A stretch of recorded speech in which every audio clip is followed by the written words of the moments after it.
पुराण की कथा एक बात कहती है, आपके घर में अगर छोटा सा शिवलिंग है, आपके घर में अगर छोटे से छोटा भी शिवलिंग है और 12 ज्योतिर्लिंग में जो बड़े से बड़ा भी शिवलिंग है, वो सब शिवलिंग एक समान।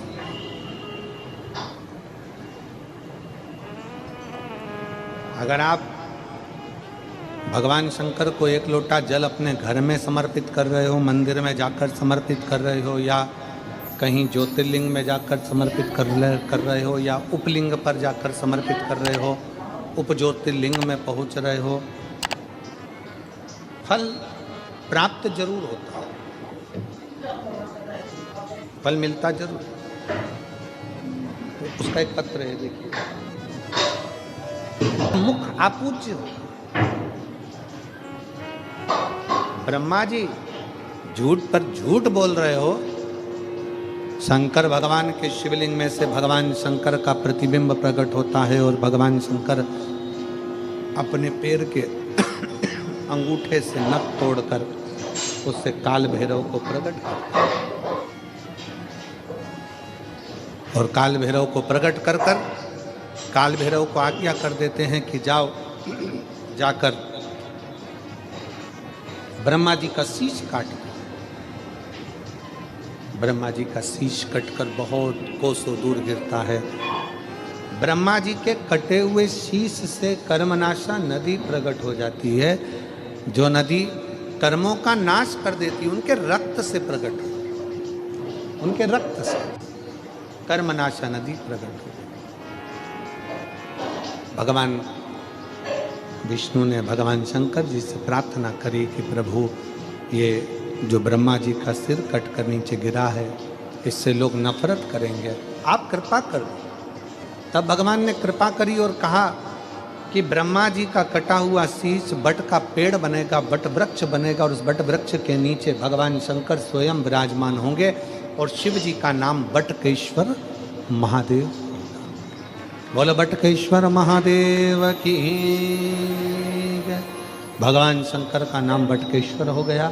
शिव जी बट के पेड़ के नीचे विराजमान हो गए। शिव महापुराण की कथा कहती है कि जीवन में बटकेश्वर महादेव का स्मरण, कभी मान लो कोई पैसा लेकर चले गया, कोई तुम्हारा धन लेकर चले गया, कहीं से पैसा नहीं आ रहा है, गया हुआ धन रुक गया है, तो भगवान शंकर को एक लोटा जल बटकेश्वर महादेव के नाम से समर्पित करें। भगवान शिव जी को एक लोटा जल बटकेश्वर महादेव के नाम से समर्पित करें और उनसे प्रार्थना करें, निवेदन करें। शिव स्वीकारेगा जरूर। जैसे भूमि ऐसी है जहां पर शंकर भगवान ने पार्वती जी के साथ बैठकर सत्संग किया। पहले नंबर पर अमरनाथ जी की गुफा में भगवान शंकर पार्वती जी के साथ में बैठकर सत्संग करते हैं और 2 पक्षी जीव उस कथा का रस तत्व अपने कानों में श्रवण करते हैं। 2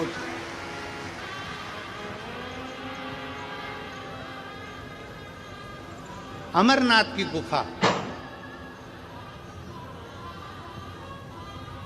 और अमरनाथ जी की गुफा में बैठकर भगवान शंकर पार्वती जी के साथ सत्संग कर,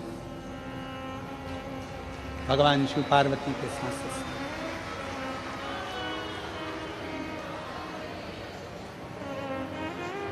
दूसरे नंबर पर जब अमरनाथ जी की गुफा में भगवान शंकर पार्वती जी को कथा श्रवण कराते हैं, भगवान शिव जब पार्वती जी को कथा का रस तत्व ग्रहण कराते हैं, पार्वती जी उस कथा को सुनता है।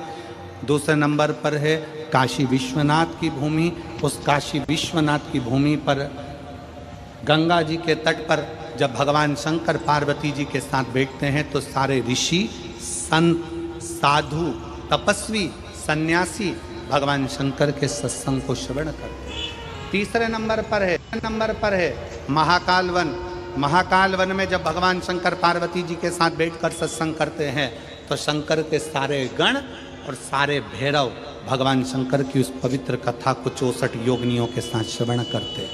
और चौथा स्थान श्रीशैलम, मल्लिकार्जुन जहाँ पर भगवान शंकर पार्वती जी के साथ बैठकर जब सत्संग करते हैं तो वहाँ पर जितनी गायन विद्या में देवता हैं, नारद जी, तुमरुका जी, सरस्वती जी, वीणा देवी आदि जितनी देवी देवता जो गायन विद्या में निपुण है वो आकर सत्संग करते हैं। ऐसे 4 स्थान पर 4 सत्संग भगवान शिव पार्वती के चलते